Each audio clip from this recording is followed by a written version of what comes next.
요나서 4장 5절부터 11절까지 교독을 하겠습니다. 요나서 4장 5절부터 11절 말씀을 교독을 하겠습니다. 요나가 성읍에서 나가서 그 성읍 동쪽에 앉아 거기서 자기를 위하여 초막을 짓고 그 성읍에 무슨 일이 일어나는가를 보려고 그 그늘 아래에 앉았더라.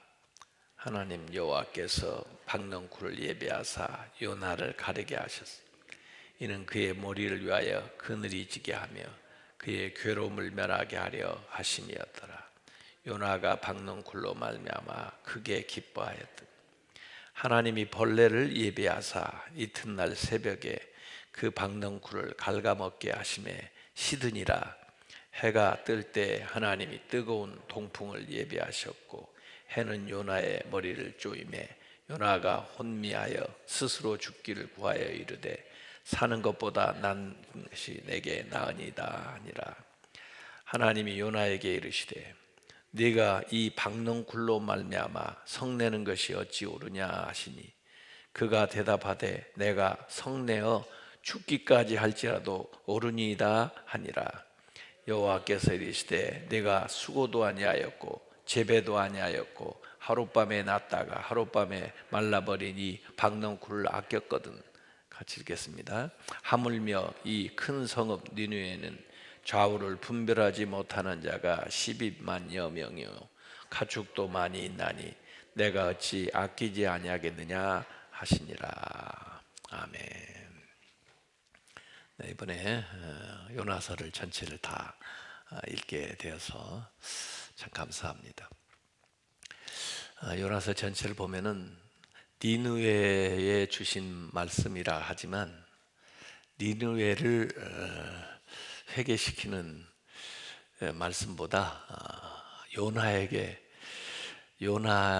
회개를 촉구하는 말씀이 사실은 더 많은 거예요. 그런데 니느웨의 회개보다 요나의 회개가 더 힘들어요.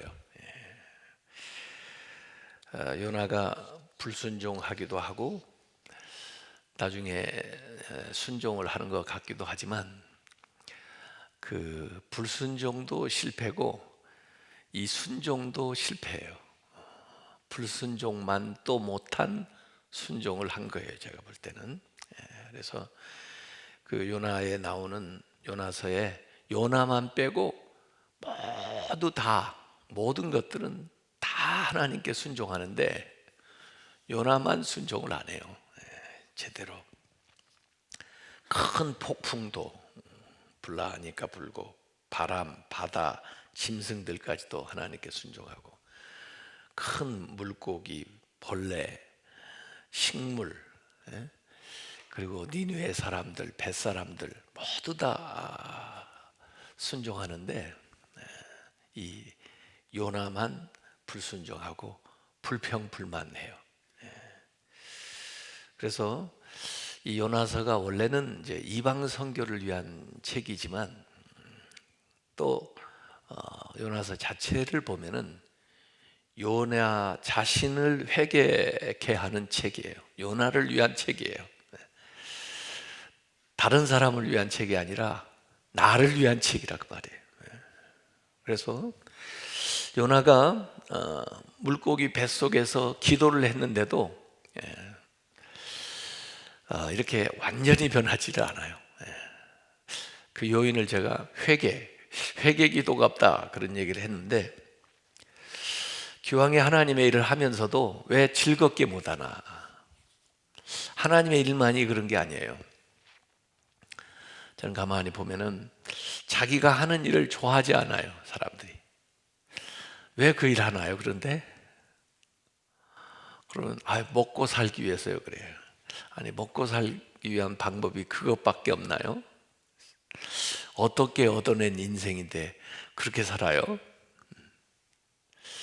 마지 못해서 죽지 못해서 해야 되니까.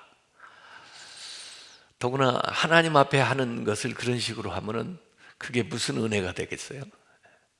예배를 드리는데 빠지 못해서 억지로 찬양을 해야 되는데, 기도를 해야 되는데 마지 못해서 해야 되니까, 봉사를 하는데, 헌금을 하는데 마지 못해서, 그래가지고 어떻게 복을 받겠어요? 즐거움으로 하게 해달라고 기도하시기 바랍니다. 그리고 내가 하는 일이 정말 즐겁지 않다면 다른 일을 찾아봐야 돼요. 평생 하는 일인데. 그리고 그럴 형편이 안 된다면 즐겁게 하게 해달라고 하나님 앞에 기도해야 돼요. 하나님, 제가 즐거운 마음으로 일할 수 있게 해주세요. 주님을 섬기는 마음으로 일할 수 있게 해주시오. 하나님이 주신 일을 하는 마음으로 제가 할 수 있게 해주세요. 그렇게 하나님 앞에 기도해야 되고, 혹시 그런 마음이 안 들면 그런 마음이 들 때까지 한번 기도를 해보세요. 그래야 우리 하는 일이 다른 사람한테도 도움이 되고 나한테 도움이 됩니다. 근데 이 요나는 정말 좋은 일을 했는데도 불구하고 자기가 한 일을 좋아하지를 않아요. 참 이상해요. 참 이렇게 귀한 일을 했는데도 왜 스스로 보람을 가지고 하나님께 영광 돌리면서 참 그렇게 생각을 했으면 참 좋겠는데, 자기의 성공을 불만하는 사람이에요, 이 사람은. 그 가인도 하나님 앞에 제사를 드리는데 즐거움으로 하지를 않아요. 그러니까 본인한테도 복이 안 되고, 아벨 제사 하나님 받으셨다고 하나님에 대한 그 화를 자기 동생한테 화풀이를 해요. 그래서 아벨을 죽여요.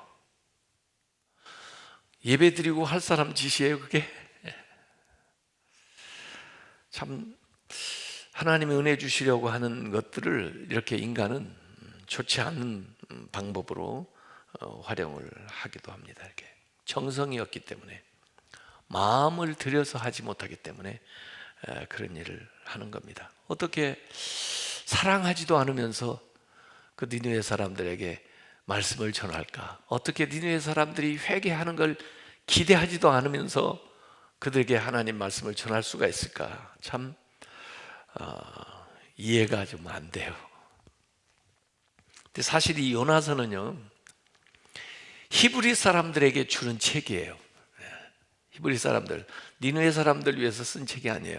히브리 사람들 위해서 쓴 책입니다. 그러니까 실제로 이 요나서는 뭘 일깨우고 있냐면, 이 요나를 비롯해서 이 히브리 사람들의 그 불신앙, 또 불순종, 또 교만, 또 이기심, 이런 것들을 다 일깨우는 책이에요. 그들이 선미라고 하지만은 왜 하나님이 자기들을 불렀는지 이유를 잘 몰라요. 자기만 구원받으라고? 자기들만 복받으라고? 아니, 그런 하나님이 어디 계세요? 왜 그들을 먼저 불렀어요? 왜 그들을 먼저 선택했냐고요? 그 부르심의 목적은 다른 사람들에게 이 복음을 전하라고, 다른 사람을 구원하라고, 다른 사람을 축복하라고, 다른 사람을 인도하라고. 그게 하나님의 부르심의 목적이에요. 내가 먼저 은혜 받은 이유예요. 그걸 요나뿐 아니라 히브리 사람들이 잘 몰라요. 그래서 이 요나서가 필요한 겁니다. 일제시대에 그 안희숙 여사가 계셔요. 그분은 일제에 얼마나 우리가 탄압을 받고 고충과 어려움을 겪었는데, 하나님의 부르심이 일본에 가서 복음을 전하라. 근데 그분은 죽으면 죽으리라 하는 각오로 가서 그 어려움 속에서도 복음을 전한 그 실제적인 일이 있는데, 요나보다 훌륭한 분이죠. 어렵습니다. 자기들을 압제하는 원수 같은 사람 나라에 가서 구원의 복음을 전한다는 것은 참 어려운 거죠.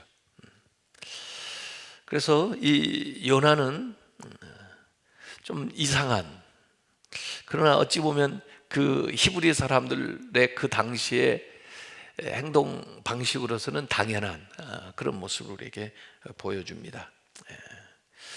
오늘 대목에는 심지어 박넝쿨 하나 있다가 없어지는 것에 대해서는 그렇게 안타까워하면서 여기 니느웨 사람 12만 명이라고 언급이 되어 있습니다. 이 12만 명이 죽을 뻔했다가 살아나는 것은 그렇게 달가워하지 않는 거예요. 그 사람들 좀 죽여야 되는데 이렇게 생각하는 거예요. 그러니까 박넝쿨하고 하나하고 12만 명의 니느웨 사람의 생명하고 두고 볼 때 요나는 박넝쿨이 더 소중한 거예요. 그리고 그게 옳다고 꾹꾹 우겨요. 저는 이게 요나 신드롬이라고 그랬습니다. 아주 완악하고 편협하고 영적인 교만에 빠져가지고 자기 연민에 사로잡힌 이런 사람들. 근데 한국 교회가 이런 요나 신드롬에 걸렸지 않나 하는 것들을 생각을 해보는 거예요. 굉장히 배타적이고 독선적이고 무례하고 자기 의를 내세우고 불신자들에 대한 관심보다는 그냥 교회에 대한 관심만, 우리들에 대한 관심만, 또 생명에 대한 것보다 물질에 대한 그 관심이 더 지대하게 있는 그런 모습을 좀 일깨워 주시고 있지 않나 이런 생각을 합니다. 이 하나님께서 이 니느웨를 이제 용서를 하시는 그 대목이 이제 그 3장에 나왔고 또 4장 앞에 나왔는데, 그래도 요나가 미련을 못 버리고요. 4장 5절 오늘 읽었던 말씀에 보면 이제 그 성읍에서 나가가지고 아마 산 위에 또는 언덕 위에 올라가서 초막을 짓고 그 성읍을 내려다보고 있는 거예요. 저들이 얼마나 가겠어? 하나님 그러다가 다시 또 심판하실지 몰라. 그러고 기대하고 기다리는 겁니다. 참 얼마나 좀 웃기는지 모르겠어요. 그러니까 여전히 자기 생각을 바꾸질 않는 거예요. 미래를 못 버리는 거예요. 그리고 뭔가 하나님이 이제라도 저제라도 좀 벌 좀 내려주셨으면 그걸 좀 한번 구경 오고 싶은 거예요. 그래서 초막 위에 언덕 위에서 보고 있는 겁니다. 그런데 뭐 아마 태양이 내리쬐고 그러니까 하나님이 박넝쿨을 예배해가지고 이제 그늘 만들어주는 그런 대목이 나오는데, 여기 하나님한테 죽여달라고 2번씩이나 화를 내는 것이 이제 4장 3절하고 4장 8절이 나옵니다. 원래 4장 3절은 니느웨를 살려주었기 때문에 너무 화가 나가지고 자기 죽여달라고 얘기했어요. 4장 3절에 여호와여 원하건대 이제 내 생명을 거두어 가소서, 사는 것보다 죽는 것이 내게 나음이니이다. 니느웨 살려줬다고 자기 죽이라는 거예요. 그런데 4장 8절에는 또 죽여달라고 하는데, 왜 죽여달라고 그러냐면 박넝쿨 말라버렸다고 자기 죽여달라는 거예요. 스스로 죽기를 구하여 이르되 사는 것보다 죽는 것이 내게 나음이니이다. 이렇게 니느웨는 살려줬다고 자기 죽여달라고 그러고 박넝쿨은 죽였다고 자기 죽여달라고 그러고. 그러니까 이 니느웨 사람들보다 박넝쿨을 더 소중하게 여기는 겁니다. 이게 엘리야도 생각나게 만들죠. 엘리야도 로뎀나무 밑에서 자기의 열심이 좌절되게 되니까 자기 스스로 보니까 자기가 너무 불쌍한 거예요. 초라한 거예요. 그래서 하나님 이제 깨끗이 마무리를 하고 싶습니다. 저를 죽여주세요. 이렇게. 그래서 하나님께서 이 마지막으로 이 요나에게 요나의 그 박넝쿨에 대한 사랑, 연민과 하나님의 니느웨에 대한 사랑, 연민을 비교해 가지고 실물 교육을 하시는 대목이 오늘 읽었던 이야기입니다. 왜 너는 생명보다 물질을 더 소중하게 여기느냐? 물론 물질도 귀하죠. 그런데 하나님께서 교훈을 주시기 위해서 그런 겁니다. 제가 어제도 CTS에서 한국교회를 논하다 그 좌담을 진행을 했는데 대개 여성들이 자기 결정권이 참 중요하죠. 인권. 이제 여성 단체에서 낙태 합법화하는 것을 굉장히 주장을 하셔요. 근데 저도 그걸 들어보면 왜 여성들만 그런 짐을 져야 되느냐? 남자들은 뭐 하느냐? 이제 이런 것도 있고 또 왜 그 개인한테 그 짐을 다 지우려고 하느냐? 국가와 정부는 이런 때 뭐 하는 거냐? 이 우리나라 출산 장려 이 기금으로 1년에 쓰는 돈이 수십조인데 정말 아이를 낳을 수 없는 그런 형편에 있는 분들에게 우리의 자녀라는 인식을 가지고 지원을 해주면은 얼마나 좋겠는가. 이런 노력은 하려고 하지 않고 그냥 법으로 모든 걸 그냥 합법화 시켜주는 것으로서 해결하면은 이걸 어떡하나 이제 그런 건데 인권도 중요해요. 근데 인권보다 더 소중한 게 뭐냐면 생명권이에요. 생명권이 우선이에요. 그 다음에 인권이 있는 거예요. 그리고 물질도 물론 중요하지만 그 다음에 물질이 있는 거예요. 근데 우리는 이 가치관이 혼돈이 돼가지고 물질을 인간의 생명보다 더 소중하게 여긴다든지 그러면 가치관이 전도되는 거예요. 그게 물질을 섬기는 거예요. 그게요. 인권 중요해요. 근데 인권이 생명권보다 앞설 수가 없어요.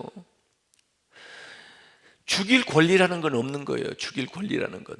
살 권리는 있어도. 그런데 그런 논의가 다 이게 혼돈돼 가지고 가치관이 혼돈되다 보니까 그렇게 막 나옵니다. 그래서 제가 어제도 그 글을 쓰면서 참 너무 가슴이 아픈 거예요. 막 애통하는 눈물이 나오는 거예요.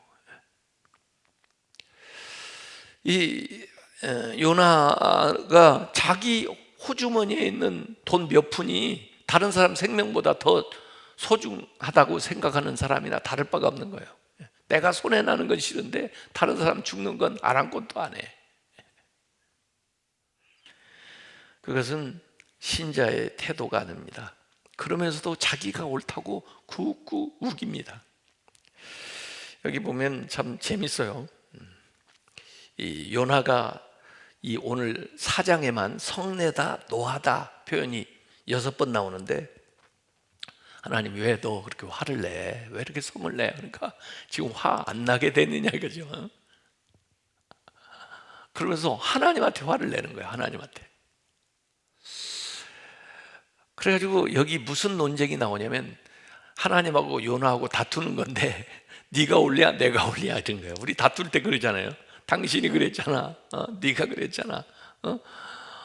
아니 내가 잘했다. 네가 잘했다. 예.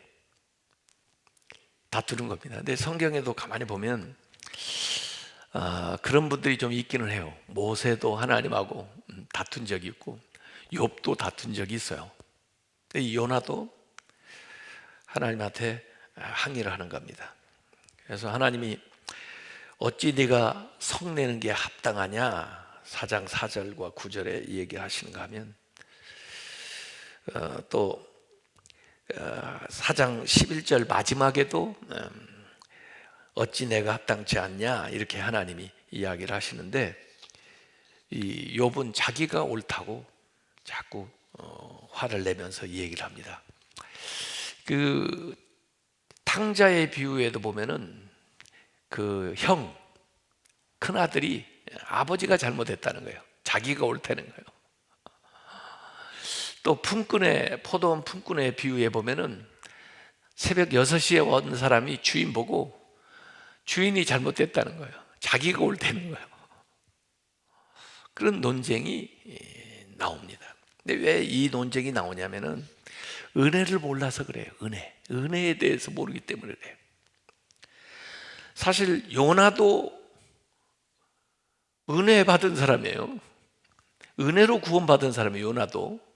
그런데 왜 다른 사람 은혜 받은 건 이해를 못해요? 자기는 은혜 받아야 되고 다른 사람은 은혜 받으면 안 돼요? 원래 이 은혜라는 것이 뭐냐면은, 은혜의 특징이 뭐냐면 불공평한 거예요. 또 무자격자에게 주는 거예요. 그리고 과분한 거라고요. 그게 은혜의 특징이에요. 은혜는 내가 한 대로 받는 게 아니에요. 그건 공로고, 그건 일당이고, 은혜라고 하는 것은 과분한 거란 말이에요. 내가 한 것 이상을 주는 거예요. 또 내가 받을 자격이 없는데 주는 거예요. 예? 또 일찍 온 사람에 늦게 오는 사람에 똑같이 주는 거예요. 그래서 그 은혜의 특징이라는 게 불공평, 무자격, 과분함 이런 거예요. 그걸 세상의 논리로 되면은 It's not fair. 옳지 않다라고 얘기를 하는 거예요. 근데 하나님의 입장에서 보면은 그게 하나님이 주시는 은혜예요. 그래서 이 니느웨 사람들의 이야기 속에서 가장 극명하게 은혜가 무엇인가를 우리에게 설명해 주고 있습니다. 저는 그 예수님의 기사 속에서 은혜를 가장 극명하게 보여준 사건을 저는 예수님 십자가에 못 박혀 돌아가실 때 한편 강도라고 생각을 했거든요. 왜냐하면 그 한편 강도는 지금까지 살아온 것의 총합이 사형 판결 받아가지고 사형 집행 당하는 거예요. 그게 그 사람의 죄의 값이에요. 지금까지 살아온 모든 삶의 결론이에요. 이제 더 이상 시간이 없어요. 선행도 할 수도 없어요.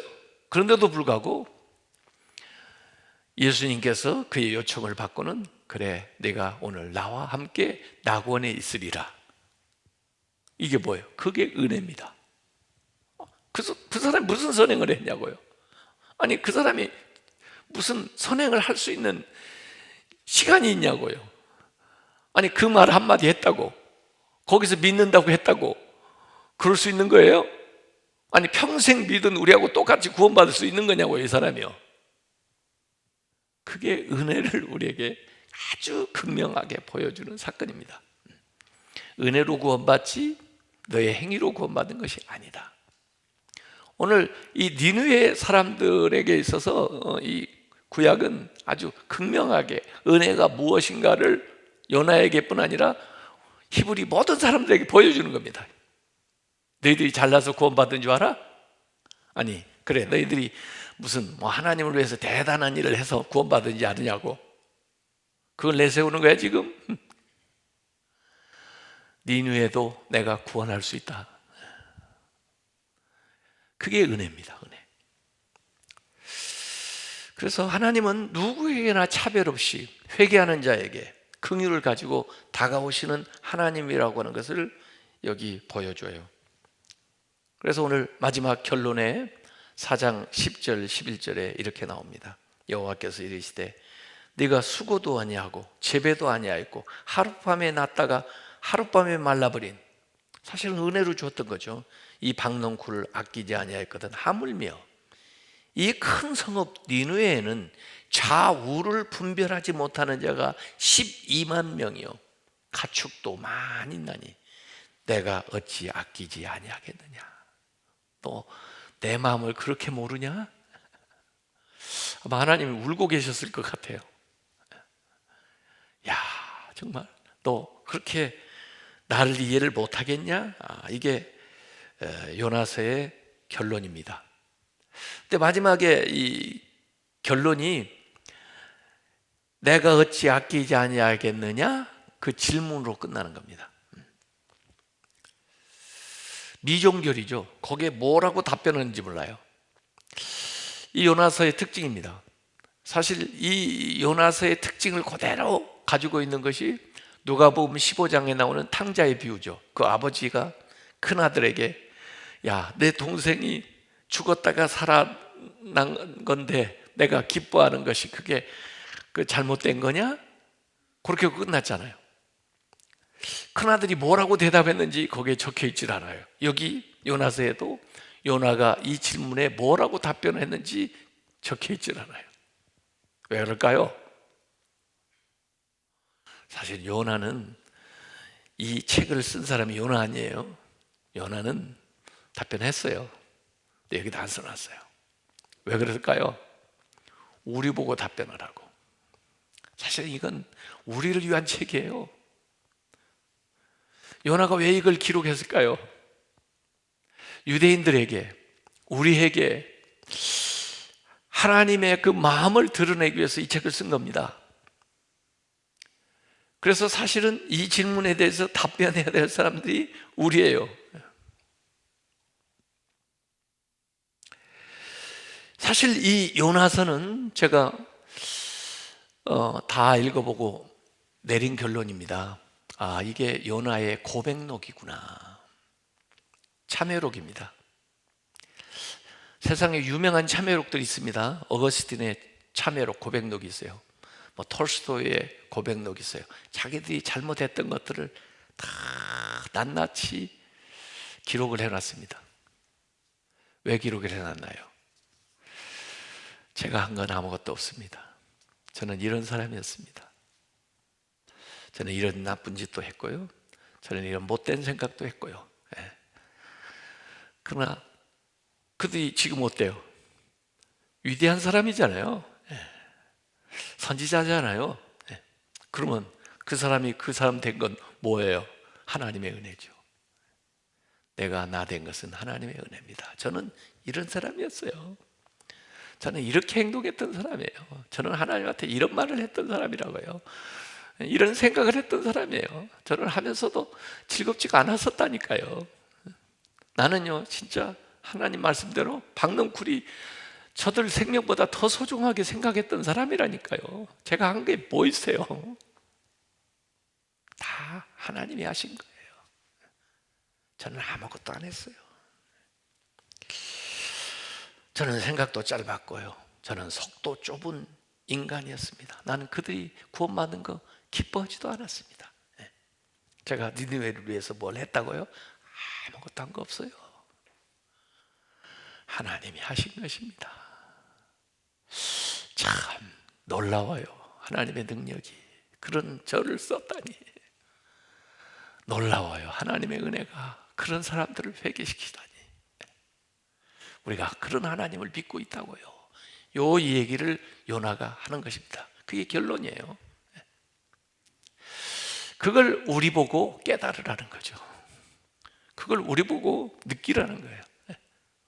그걸 우리도 스스로 고백하라고 요걸 이렇게 써놓은 겁니다. 저는 어제 이 본문을 쭉 읽으면서 또 특이한 단어를 하나 찾아냈어요. 뭐냐면 예비하사, 예비하는 거예요. 하나님이 앞에서 1장 17절에 나왔을 때마다 저는 그냥 지나갔는데 큰 물고기를 예비하사, 그래가지고 요나 떨어지기만 기다렸다가 떨어지지 않다 가서 얼마간 좀 물 먹게 놔뒀을지도 몰라요. 물맛 좀 봐라. 그러고는 가서 이제 큰 물고기를 예비하사. 근데 오늘 읽은 본문에는 자주 나와요. 4장 6절에 박넝쿨을 예비하사, 4장 7절에 벌레를 예비하사, 4장 8절에 뜨거운 동풍을 예비하사. 계속 예비하는 거예요. 그래서 결국은 하나님이 이끌어 가시는구나, 하나님이 준비하시는구나, 우연히 생기는 일이 없구나, 이걸 자꾸 가르쳐 주는 거예요, 이 본문이. 그래서 제가 어제 생각한 것은 코로나19도 뭔가를 위해서 예비할 수 있겠구나, 하나님이. 예? 내 삶의 또 다른 역사를 위해서, 또 가능성을 위해서, 또 새로운 하나님의 일을 위해서 이러저러한 일들이 장치로 하나님이 예배해 놓은 것일 수 있겠구나, 이런 생각을 했어요.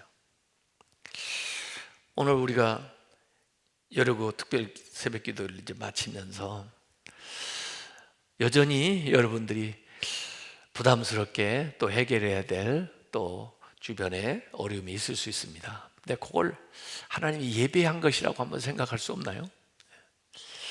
더 나은 나를 위해서, 하나님의 역사를 위해서, 하나님의 능력과 은혜를 드러내기 위해서 준비하신 건 아닌가, 이렇게 우리가 생각하고 믿음으로 나갔으면 좋겠습니다.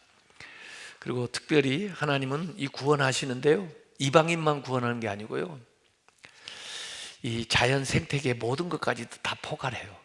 그래서 이 금식도 하고 하나님을 갈망하는데 짐승들까지 다 동원해요. 그래서 가축들뿐 아니라 큰 물고기, 또 물결, 바람, 식물까지 다 만물을 하나님이 다 통치하시고 다스려요.